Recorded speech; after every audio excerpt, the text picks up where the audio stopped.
제가 이기면 싼서말과 우리 가족의 자유, 그리고 저 마을 끝에 버려진 허름한 초가집까지 주십시오.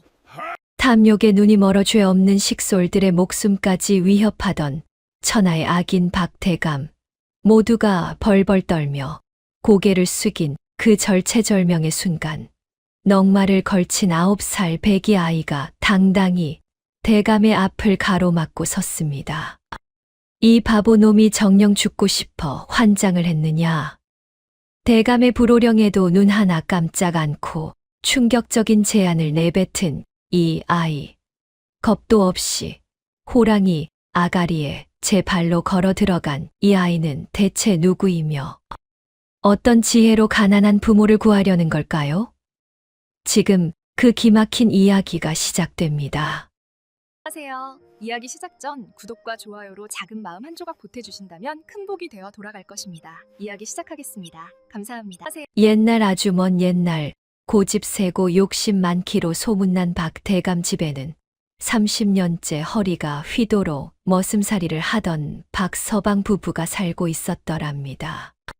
이들 부부에게는 평생에 한이 하나 있었으니 바로 대를 잇고 정을 나눌 자식 하나가 없다는 것이었지요. 그러던 어느 유난히도 살을 애던 정월 초하루 밤이었습니다. 마을 뒷산 산신당 제단 아래에서 하얀 눈더미를 뚫고 웬 아기 울음소리가 천지를 울리는 게 아니겠습니까? 박서방 부부가 소스라치게 놀라 달려가 보니 그곳엔 포대기에 쌓인 갓난아이가 오색 빛깔 구슬 놀이개를 손에 꽉 쥔 채 누워 있었더랍니다. 여보, 이것 좀 보시오. 산신령님이 우리 기도를 들으시고 자식을 점지해 주셨나 보오. 박서방이 아이를 품에 안고 덩실덩실 춤을 추자 아내 또한 눈물을 훔치며 아이의 얼굴을 쓰다듬었습니다. 부부는 복을 업어온 아이라 하여 이름을 업돌이라 짓고 자기 목숨보다 더 귀하게 길렀더랍니다. 그런데 이 업돌이가 자라면서 조금 묘한 구석이 있었지요. 9살이 되도록 또래들과 어울려 제기차기 한 번을 안 하고 종일 마당 구석에 앉아 개미떼의 행렬을 수시간씩 지켜보거나 흘러가는 구름만 멍하니 세고 있었으니 말입니다. 마을 사람들은 그런 업돌이를 보며 손가락질을 해댔습니다. 쯧쯧, 박서방네가 산신당에서 껍데기만 데려왔나 보구먼. 아이가 저리 멍청해서야 어디에 쓰겠나. 박서방 부부는 그런 소리를 들을 때마다 가슴이 갈기갈기 찢어지는 듯 했습니다. 대감마님, 우리 업돌이가 남들보다 조금 늦는 것뿐이지 절대 바보가 아닙니다요. 박서방이 비굴하게 허리를 숙이며 빌어보았지만 박대감의 눈에는 그저 밤만 축내는 짐승으로 보일 뿐이었지요. 박대감은 곰방대를 입에 물고 연기를 내뿜으며 독사 같은 눈으로 업돌이를 훑어보았습니다. 이놈아, 30년 머슴살이 한 정을 봐서 거둬줬더니 저런 바보 천치를 자식이랍시고 데려와? 이놈은 밤만 축내는 짐승만도 못한 놈이다. 박대감의 불호령이 떨어지기 무섭게 머슴들이 업돌이를 마당 한가운데로 끌어냈습니다. 대감마님, 제발 노여움을 거두어 주시옵소서. 아이가 아직 어려서 그렇습니다요. 아내가 울며 불며 박대감의 바짓가랑이를 붙잡았지만 박대감은 가차없이 발길질을 해댔습니다. 비켜라. 이 바보놈 때문에 오늘 해온 나무가 이게 전부냐? 집신 한 짝도 제대로 못 꼬는 놈을 살려둬서 무엇하겠느냐? 여봐라. 이놈의 종아리를 당장 피가 터지도록 때려라. 둔탁한 회초리 소리가 마당을 울리고 업돌이의 여린 다리에는 시퍼런 피멍이 들어갔더랍니다. 하지만 업돌이는 울음 한 번 터뜨리지 않고 그저 무표정한 얼굴로 박대감의 눈을 가만히 응시할 뿐이었지요. 그 눈빛이 어찌나 깊고 서늘한지 순간 박대감은 등줄기에 소름이 돋아 회초리를 멈추고 말았습니다. 사실 업돌이는 바보가 아니었더랍니다. 대감집 곳간 벽에 귀만 대고도 쥐들이 어느 구멍으로 쌀을 빼돌리는지 한눈에 맞히는 천재 중의 천재였지요. 다만 박 대감 같은 욕심쟁이에게 그 재주를 보였다가는 평생 이용만 당할 것을 알고 스스로 입을 닫았던 것입니다. 그날 밤 박서방부 부는 피멍든 엎도리의 종아리에 약을 발라주며 뜬 눈으로 밤을 지새웠습니다. 여보, 내일은 장날이니 엽전 한 푼 없어도 엎도리를 데리고 장터 구경이라도 갑시다. 저러다 아이 숨이 막혀 죽겠소. 박서방의 말에 아내도 고개를 끄덕이며 낡은 옷을 여몄습니다. 그래요. 우리 엎돌이 맛있는 것 하나 못 사주지만 사람 구경이라도 시켜줘야지. 안 되겠어요. 그렇게 세 식구는 박 대감 몰래 새벽 바람을 맞으며 고을 장터로 향하는 길에 올랐더랍니다. 과연 장터에서는 또 어떤 기이한 일이 기다리고 있을까요? 살얼음 같은 박 대감의 눈치를 피해 몰래 대문을 나선 박서방 네 식구들이 장터에 도착했을 때는 이미 해가 중천에 떠 세상이 시끌벅적했더랍니다. 이곳저곳에서 터져 나오는 장꾼들의 외침과 고소한 기름 냄새가 어우러지니 그야말로 사람 사는 맛이 물씬 풍기는 곳이었지요. 박서방 부부는 주머니에 엽전 한 푼 없는 처지가 서글펐지만 아들 엎돌이가 신기한 듯 눈을 반짝이는 모습에 억지로 웃음을 지어 보였더랍니다. 여보, 저기 국밥집 좀 보시오. 가마솥에서 김이 모락모락 나는 것이 참으로 먹음직스럽구려. 아내가 침을 꼴깍 삼키며 말하자 박서방은 아내의 거친 손을 잡으며 고개를 떨구었습니다. 미안하구려. 아들놈 국밥 한 그릇 못 사주는 이 못난 애비를 용서하시오. 그때였습니다. 인색하기로 고을에서 둘째가라면 서러울 국밥집 주인 김씨가 웬 남루한 차림의 노인네 멱살을 잡고 고래고래 소리를 지르는 게 아니겠습니까? 이놈의 영감탱이야.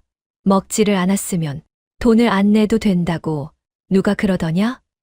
내 놈이 우리 집 가마솥 앞에서 코를 킁킁거리며 국밥 냄새를 실컷 맡지 않았느냐? 노인은 사시나무 떨듯 떨며 애원했더랍니다. 아이고, 주인장, 배가 너무 고파 냄새만 좀 맡았을 뿐인데 그것이 어찌 밥값을 낼 일이란 말이오? 잔말 말고 밥값 내놔. 냄새를 맡았으니 내 배가 불렀을 것 아니냐. 돈이 없으면 저 낡은 도포라도 벗어놓고 가란 말이다. 주인 김씨가 노인의 옷을 억지로 벗기려 들자 장터 사람들은 혀를 차면서도 김씨의 횡포가 무서워 선뜻 나서지 못했더랍니다. 그 광경을 장터 한 구석에서 지켜보던 한 사내가 있었으니 낡은 갓을 눌러쓰고 평복을 입었으나 눈빛만은 형형한 이 고을의 어진 사또였지요. 사또는 부채 뒤로 입을 가린 채 이 어처구니 없는 소동을 가만히 지켜보고 있었더랍니다. 바로 그때 박서방의 뒤에 서 있던 엎돌이가 천천히 군중 사이를 헤치고 나오더니 주인 김씨의 앞을 가로막았습니다. 주인장, 그만 좀 하시오. 저 어르신이 냄새를 맡았으니 밥값을 내야 한다는 것이 정녕 이 집의 법도요. 주인 김씨가 웬 조그만 꼬마가 나서자 콧방귀를 뀌며 하대했더랍니다. 이건 또 어디서 굴러먹던 바보놈이냐? 그래, 우리 집 국밥 향기를 맡았으면 당연히 그 값을 치러야지. 엎돌이는 기다렸다는 듯 눈을 반뜨기며 주인 김씨에게 제안했습니다. 좋소, 그렇다면 내가 저 어르신의 밥값을 돈의 소리로 대신 치러주겠소. 대신 내 말이 틀리지 않다면 그 보답으로 저 가난한 어르신과 우리 가족에게 뜨끈한 국밥 네 그릇을 대접하시오. 어떻겠소? 주인 김씨는 9살 배기 아이가 무슨 돈이 있겠냐 싶어 껄껄 웃으며 대답했더랍니다. 오냐, 내 놈이 돈의 소리로 밥값을 낸다면 내 기꺼이 국밥 내 그릇뿐만 아니라 술상이라도 차려주마. 하지만 못 낸다면 내 놈도 저 노인네와 함께 매질을 당할 줄 알아라. 박서방 부부는 혼비백산하여 업돌이를 말리려 했지만 업돌이는 이미 박서방의 빈 주머니에서 자갈 몇 개를 꺼내 든 상태였지요. 업돌이는 주인 김씨의 귀 옆으로 다가가 손을 번쩍 들더니 주먹 쥔 손을 힘차게 흔들었더랍니다. 쨍그랑, 쨍그랑, 쨍그랑. 자갈들이 빈 주머니 안에서 서로 부딪히며 내는 맑고 날카로운 쇳소리가 장터의 소음을 단칼에 베어버리듯 울려 퍼졌습니다. 주인 김씨가 어안이 벙벙하여 멍하니 서 있자 업돌이가 당당하게 일갈했습니다. 주인장 들으셨소? 저 어르신은 국밥을 코로 먹었으니 주인장도 밥값은 귀로 받으시오. 돈 소리를 실컷 들었으니 이제 밥값은 다 치른 것 아니오? 순간 장터에 정적이 감돌더니 이내 여기저기서 폭소가 터져 나오고 박수갈채가 쏟아졌더랍니다. 옳거니 코로 맡았으니 귀로 받는 것이 이치에 맞네. 저 아이가 참으로 영특하구먼. 사또 또한 무릎을 탁 치며 속으로 감탄했더랍니다. 허허, 저 아이 보게나. 겉은 어눌해 보이나 속은 천하를 담을 지혜를 가졌구나. 주인 김씨는 얼굴이 불그락 푸르락 달아올라 어찌할 바를 몰랐지만 이미 수많은 눈이 지켜보고 있으니 약속을 어길 수도 없었지요. 결국 주인 김씨는 체면 때문에 씩씩거리면서도 김이 모락모락 나는 소고기, 국밥 내 그릇을 말아 노인과 업돌이 가족 앞에 내놓았더랍니다. 박서방 부부는 꿈인지 생시인지 몰라 어리둥절하면서도 평생 처음으로 맛보는 하얀 쌀밥과 고기 국물에 눈물을 흘리며 숟가락을 들었습니다. 업돌아, 내가 정녕 내 아들이 맞느냐? 어찌 이런 생각을 다 했어. 어머니의 물음에도 업돌이는 그저 싱긋 웃으며 국물 한 모금을 들이켰더랍니다. 하지만 이 행복도 잠시 대감집으로 돌아갔을 때 이들을 기다리고 있는 것은 박 대감의 시퍼런 몽둥이였으니 과연 업돌이 가족의 운명은 어찌 될까요? 따끈한 고기 국밥으로 배를 든든히 채운 박서방네 식구들은 장터를 빠져나와 대감집으로 향하는 고갯길을 올랐더랍니다. 가는 길에 떡판을 버린 떡장수를 만났는데 업돌이가 또 한 번 기발한 수수께끼로 떡장수의 넋을 쏙 빼놓더니 떡 한 바구니를 덤으로 얻어내는 게 아니겠습니까? 자, 아버지, 어머니, 이것도 좀 드셔보셔요. 장터 국밥보다 이 떡이 더 달콤할 겁니다요. 업돌이가 떡을 집어 부모님 입에 쏙 넣어주자 박서방 부부는 아들의 낯선 옆모습을 멍하니 바라보며 말로 다 못할 경이로움과 미안함을 동시에 느꼈더랍니다. 내 자식이 바보인 줄로만 알았는데 저리 영특한 아이를 구박만 했으니 이 애비가 죄인이구나. 박서방이 눈시울을 붉히며 아들의 머리를 쓰다듬는 사이 저 멀리 나무 뒤에서는 사또가 보낸 이방이 이들의 일거수일투족을 조용히 사찰하고 있었더랍니다. 하지만 이런 행복도 잠시 대감집 대문에 들어서자마자 몽둥이를 든 박 대감이 살기등등한 눈으로 그들을 기다리고 있었지요. 이놈들, 상전의 허락도 없이 장터에 나가 광대짓을 하며 내 체면을 깎아먹어? 오늘 아주 내 놈들의 버르장머리를 고쳐놓겠다. 박 대감의 얼굴은 분노로 시퍼렇게 일렁였고 그의 호령이 떨어지기 무섭게 마당쇠들이 업돌이를 멍석 위에 꿀렸더랍니다. 대감마님, 제발 노여움을 거두어 주시옵소서. 아이가 배가 고파 잠시 나간 것뿐입니다요. 박서방 부부가 울며 매달렸지만 박 대감은 하인들을 시켜 부부를 마당 구석으로 거칠게 밀쳐냈더랍니다. 곧이어 무거운 회초리 소리가 마당 가득 울려 퍼지고 엎도리에 여린 종아리에서는 붉은 피가 배어 나오기 시작했지요. 그때였습니다. 모질게 매질을 하던 박대감의 눈에 엎도리의 품속에서 비어져 나온 오색 구슬 놀이개가 번쩍하고 들어왔더랍니다. 박대감은 매질을 멈추고 거친 손으로 그 놀이개를 낚아채더니 눈을 가늘게 떴습니다. 이 물건 보게나. 예사 물건이 아니로구나. 명문가의 가보임이 틀림없어. 내기에 이겨 상대가 소중히 여기는 것을 스스로 바치게 만드는 것에서 변태적인 희열을 느끼는 박대감이 아니겠습니까? 탐욕의 눈이 먼 박대감은 비릿한 미소를 지으며 박서방 부부에게 도저히 풀 수 없는 함정 같은 내기를 제안했더랍니다. 좋다. 내 너희에게 마지막 기회를 주마. 내일 아침 해가 뜨기 전까지 이 넓은 마당에 깔린 모래알이 도대체 몇 개인지 하나도 틀리지 않고 마치거라. 박서방 부부는 그 황당한 말에 넋이 나갔고 박대감은 더욱 기세를 올려 몰아붙였더랍니다. 만약 마치면 너희 식구 모두를 면천해 주어 자유의 몸으로 만들어주마. 하지만 단 하나라도 틀린다면 저 놀이개는 내 것이 되고 너희는 평생 내 집의 종이 되어 개돼지처럼 살아야 할 것이다. 어떠냐 하겠느냐? 박서방 부부는 마당에 엎드려 통곡하며 밤하늘을 원망했더랍니다. 대감마님, 차라리 저희를 죽여주십시오. 저 넓은 마당에 모래알을 사람이 어찌 다 샌단 말이옵니까? 하지만 그 곁에서 피 묻은 종아리를 움켜쥐고 있던 엎도리는 울지 않았더랍니다. 아이는 차가운 눈빛으로 박대감의 침소를 향해 주먹을 불끈 쥐며 속으로 수만 번의 계산을 마쳤지요.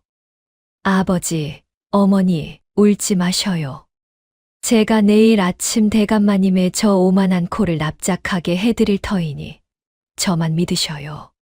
깊어가는 밤, 엎도리는 마당에 흙을 한 줌 쥐어들어 올리며 내일 아침 펼쳐질 일생일대의 승부를 조용히 준비했더랍니다. 어둠이 걷히고 이슬 머금은 새벽 안개가 마당에 자욱하게 깔릴 무렵이었더랍니다. 박대감은 벌써 의자를 내어와 마당 한가운데 자리를 잡고 앉아 이빨 빠진 호랑이처럼 비릿한 웃음을 지으며 박서방 부부를 불러냈더랍니다. 자, 해가 중천에 뜨기 전이다.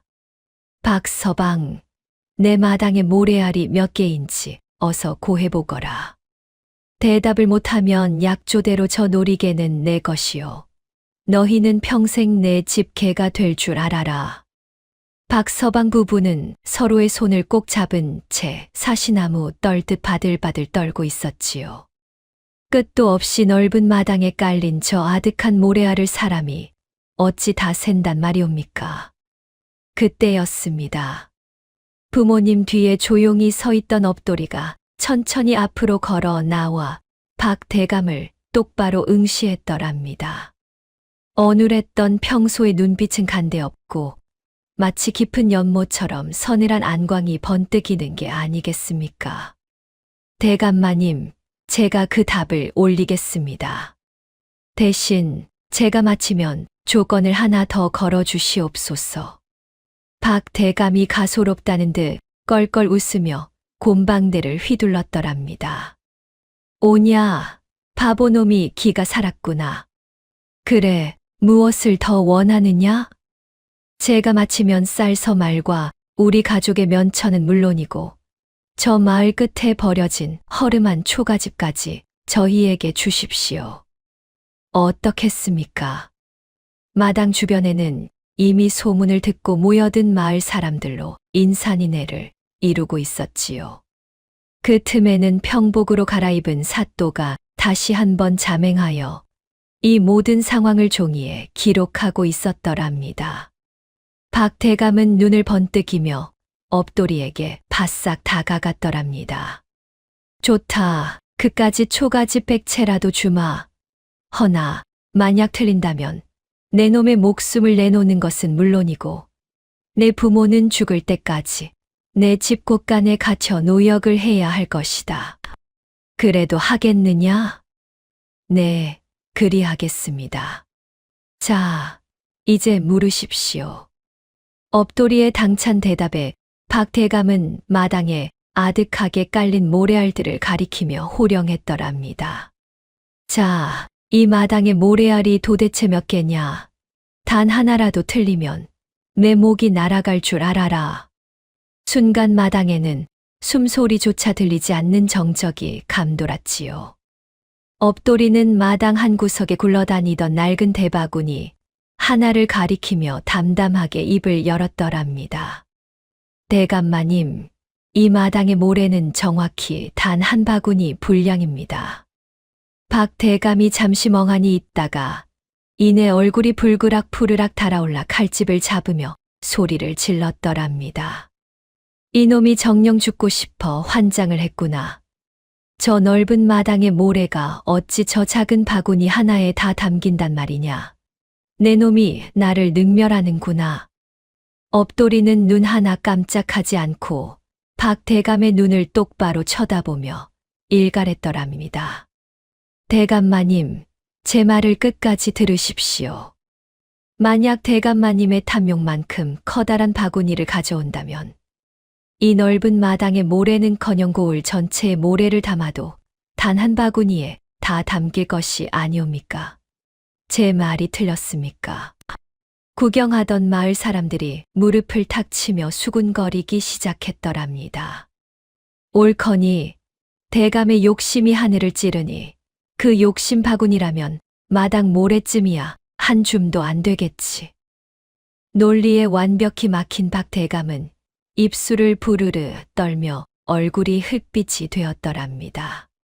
자신이 판내기에 도리어 자기가 걸려들었음을 깨달은 박 대감은 광기의 어린 눈으로 하인들에게 소리쳤더랍니다.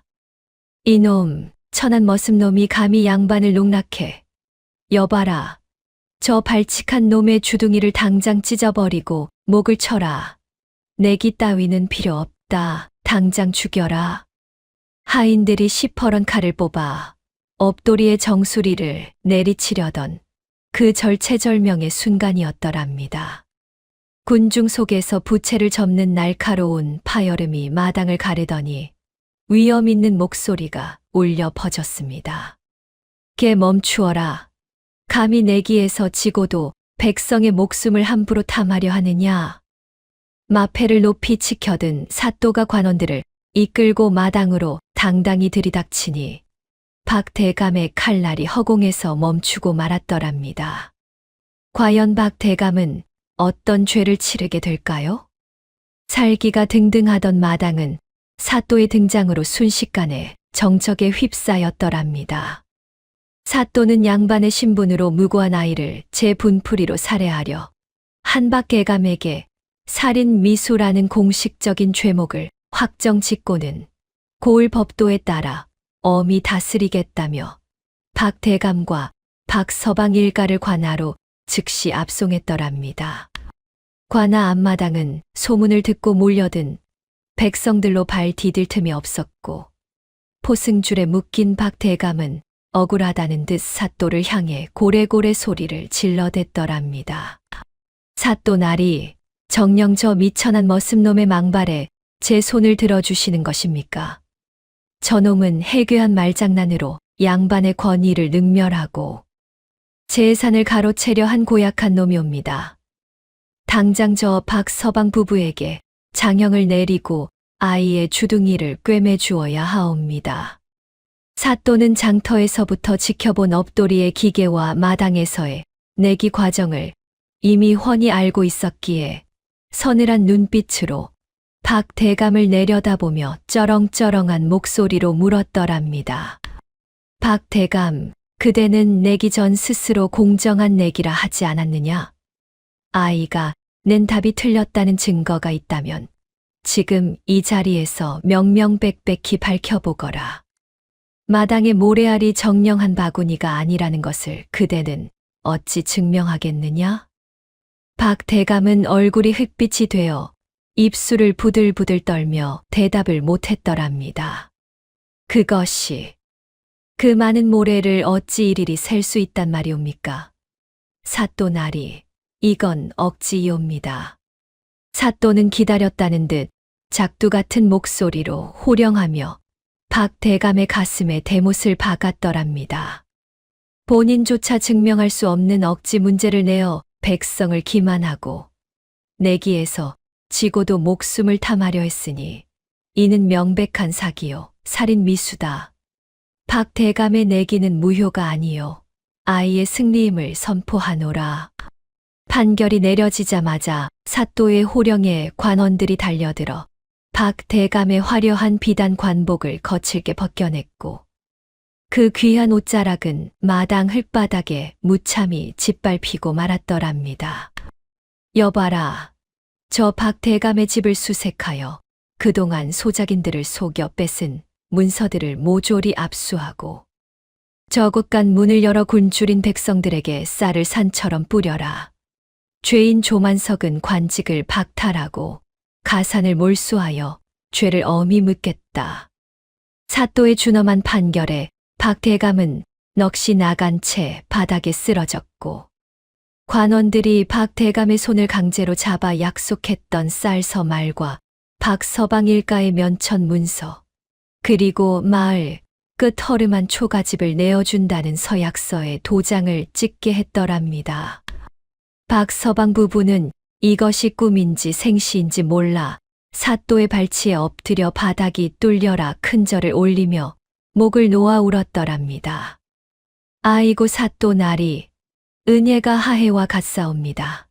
우리 업돌이가, 우리 불쌍한 자식이 정령 살았단 말입니까?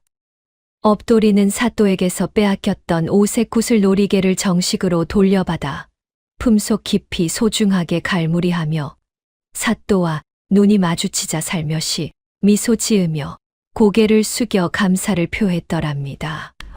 사또는 그런 업돌이를 따로 불러 아이의 머리를 쓰다듬으며 아끼던 서책 한 권을 선물로 건넸더랍니다. 업돌아, 내 지혜는 태산보다 높고 내 마음은 비단보다 곱구나. 이 서책을 읽고 내 영특함을 사사로운 이익이 아닌 억울한 백성들을 위해 쓰는 나라의 거목이 되거라. 내 너의 성장을 지켜보마. 관아문을 나서는 새 식구의 등 뒤로 황금빛 노을이 따스하게 지고 있었고 마을 사람들은 바보인 줄 알았던 업돌이가 가족을 구했다며 길가에 늘어서서 영웅 대접을 하며 초가집까지 배웅했더랍니다. 박서방 부부는 아들의 늠름한 뒷모습을 보며 이제야 비로소 산신령님이 보내주신 뜻을 깨닫고 굽은 허리를 펴고 당당하게 발걸음을 옮겼더랍니다. 다음 날 아침 8시 박 대감 집의 높은 소슬대 문이 무겁게 열리며 박서방네 식구들이 드디어 그 문턱을 넘어섰더랍니다. 30년 세월 동안 대문 밖을 나설 때면 늘 죄인처럼 고개를 숙였던 박서방이었지만 오늘만큼은 가슴을 활짝 펴고 사또가 내려준 수레를 앞장서서 끌었지요.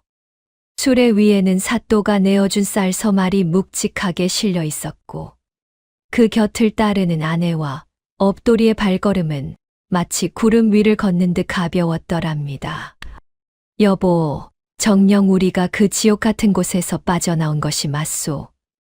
내 살다 이런 날이 올 줄은 꿈에도 몰랐구려. 박서방이 감격에 겨워 술에 손잡이를 꽉 쥐자 아내 또한 눈가를 훔치며 대답했더랍니다. 그러게 말이어요. 이 모든 게 다 우리 업돌이 덕분 아니겠어요? 바보라고 구박받던 우리 자식이 우리 식구 목숨을 살렸으니 말이어요. 새 식구가 마을 끝자락에 다다랐을 때 저 멀리 비바람에 헐어버린 낡은 초가집 한 채가 덩그러니 놓여있는 게 아니겠습니까? 수년간 사람 손길이 닿지 않아 지붕은 푹 꺼지고 담벼락은 무너져 내린 모양새가 참으로 막막했더랍니다. 박서방이 초가집 마당에 발을 들이며 깊은 한숨을 내뱉었습니다. 집고락서니가 이리 험해서야 오늘 밤 당장 이슬은 어찌 피한담. 하지만 업돌이는 낡은 기둥을 어루만지며 얼굴 가득 환한 미소를 지었더랍니다. 아버지, 걱정 마셔요. 비록 헐었어도 이제는 남의 눈치 안 보고 발 뻗고 잘 수 있는 우리 집 아닙니까? 제가 다 생각이 있으니 팔 걷어붙이고 시작해 보십시다요. 업돌이의 기운찬 목소리에 박서방 부부도 소매를 걷어붙이려는데 저 멀리서 박서방, 도련님 하고 부르는 소리가 들려왔더랍니다. 고개를 들어보니 장터에서 업돌이의 기지를 지켜봤던 마을 사람들이 집단과 흙을 지게에 지고 우르르 몰려오고 있는 게 아니겠습니까?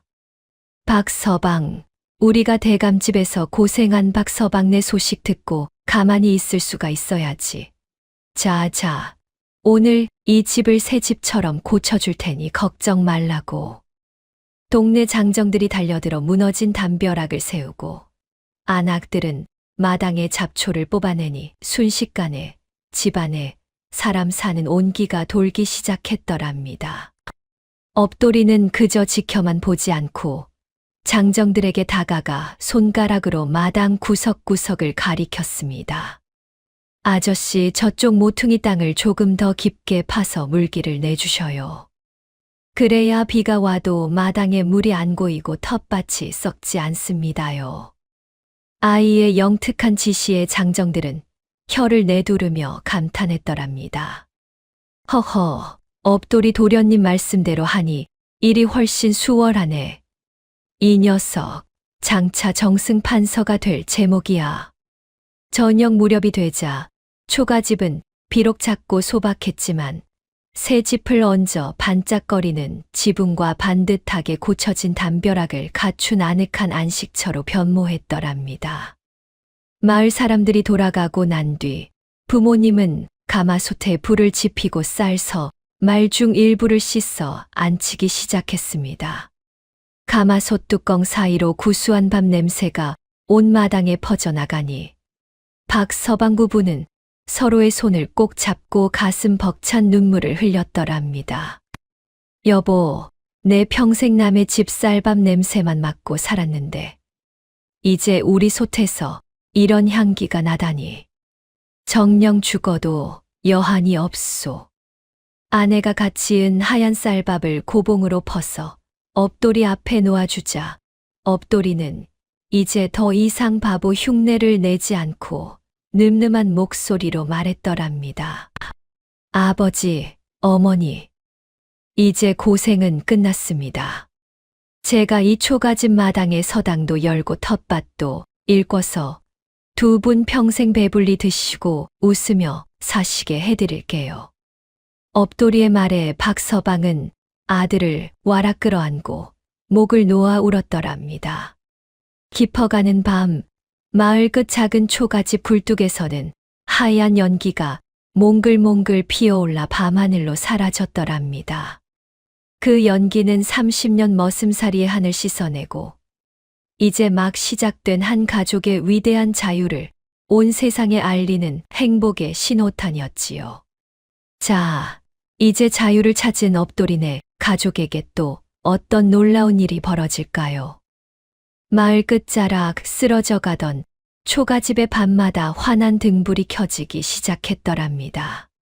그 불빛은 단순히 어둠을 밝히는 것이 아니라 억눌려 살던 민초들의 가슴에 희망의 불씨를 지피는 신호였지요. 한편 관아의 집무실에서는 사또가 늦은 밤까지 잠을 이루지 못하고 서책에 무언가를 정성스럽게 기록하고 있었더랍니다.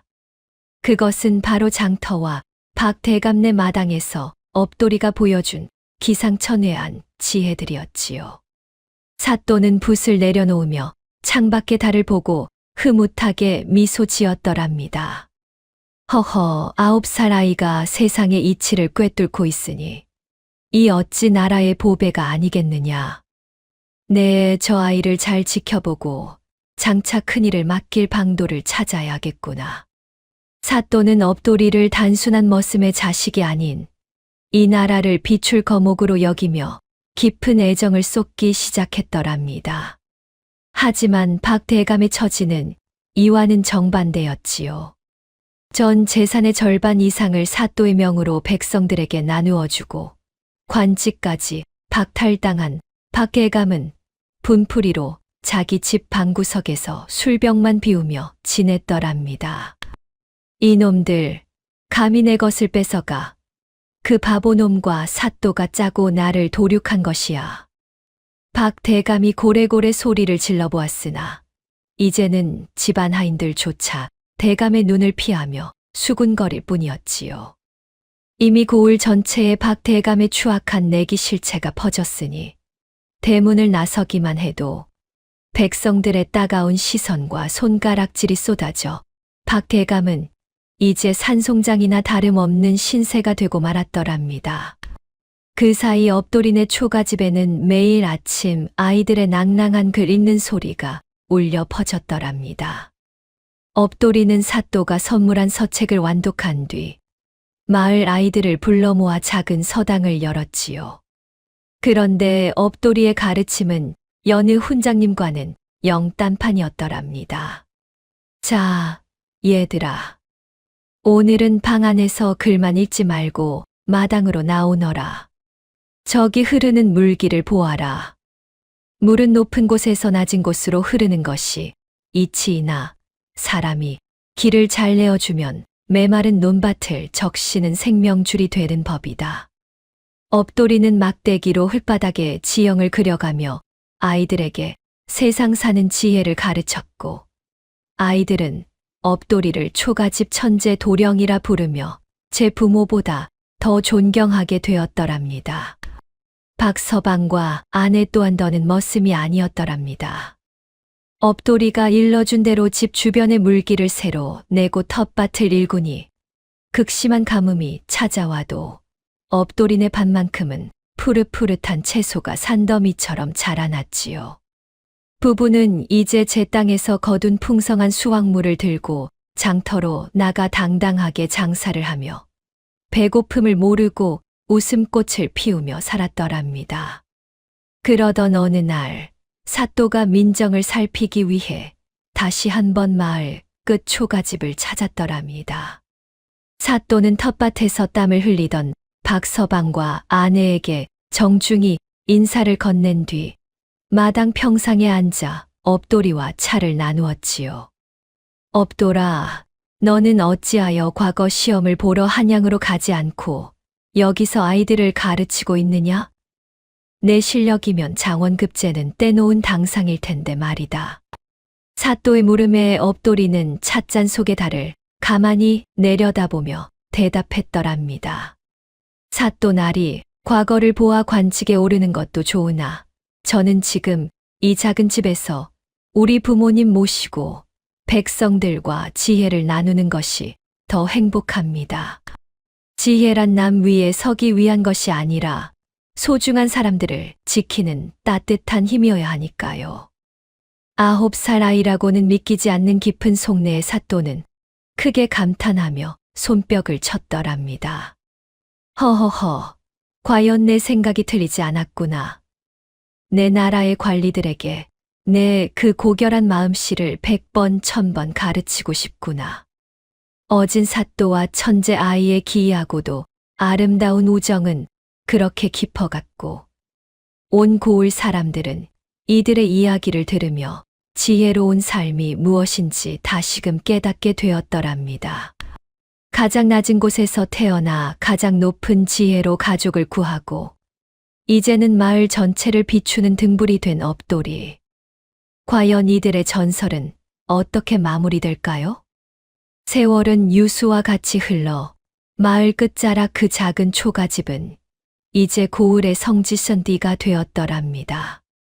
비바람이 몰아치고 칠 같은 어둠이 내려앉은 밤에도 그 집 문틈으로 새어나오는 등불은 결코 꺼지는 법이 없었으니 사람들은 그 빛을 보며 길을 찾고 희망을 얻었지요.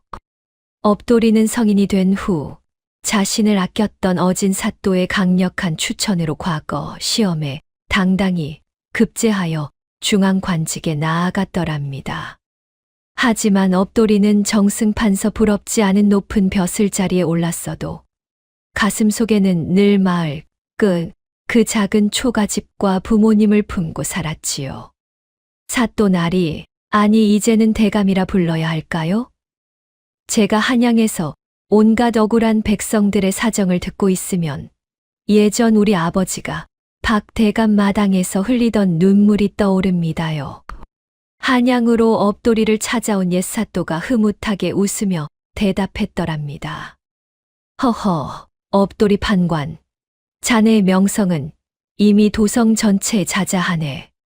자네가 판결을 내릴 때마다 백성들이 만세를 부른다지. 정말 명불허전이구먼. 업돌이는 겸손하게 고개를 숙이며 품속에서 오색 빛깔 구슬 놀이개를 꺼내 보였더랍니다.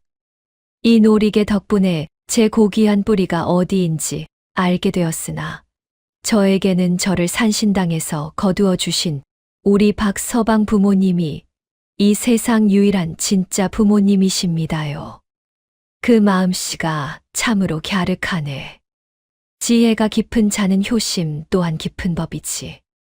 한편 욕심으로 세상을 다 가지려 했던 박대감의 말로는 참으로 비참했더랍니다.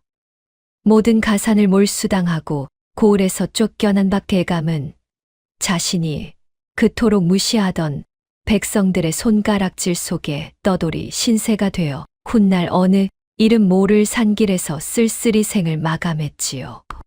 그가 그토록 탐냈던 화려한 기와집은 이제 나라의 소유가 되어 가난한 백성들이 추위를 피하는 쉼터로 변모했으니 참으로 인과응보가 아니겠습니까?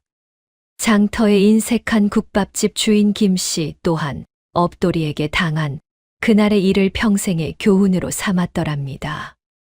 김 씨는 이제 장터에서 가장 인심 좋은 주인으로 거듭나 배고픈 나그네들에게 국밥을 무료로 나누어 주는 덕망 있는 상인이 되었지요. 도령님 덕분에 내가 사람 구실을 하며 사네. 돈 소리보다 사람 웃음소리가 더 귀하다는 걸 이제야 알았어. 업돌이는 매년 장날이 되면 화려한 관복을 벗어 던지고 평복 차림으로 부모님을 모시고 장터를 찾았더랍니다. 백발이 성성해진 박서방과 아내는 아들의 팔을 잡고 장터를 거닐며 세상에서 가장 행복한 미소를 지었지요. 여보, 우리 업돌이가 정말 장해. 저렇게 높은 벼슬아치가 됐는데도 우리 같은 늙은이를 챙기니 말이오. 그러게 말이어요. 쌀 서말과 초가집 한 채로 시작된 우리 자유가 이제는 온 고을의 축복이 되었으니 이게 다 꿈만 같구려. 업돌이는 부모님을 모시고 초가집 툇마루에 앉아 지는 노을을 바라보며 나지막이 속삭였더랍니다. 아버지, 어머니, 권력보다 강한 것은 지혜이고 물질보다 귀한 것은 두 분의 사랑입니다요. 제가 이 초가집 등불을 평생 꺼뜨리지 않고 지키겠습니다요. 가장 낮은 곳에서 태어나 가장 높은 지혜로 가족을 구하고 마침내 세상을 밝히는 등불이 된 9살 천재 소년 업돌이. 그의 이야기는 그렇게 대대손손 야담의 백미로 남아 오늘날 우리에게도 가족의 소중함과 지혜의 힘을 일러주고 있더랍니다. 가장 낮은 곳에서 태어났지만 그 누구보다 높은 지혜로 가족을 구한 업돌이의 이야기 어떠셨나요? 쌀 서말과 낡은 초가집 하나로 시작된 행복은 결국 탐욕을 이기는 힘이 사랑과 지혜임을 우리에게 일러줍니다.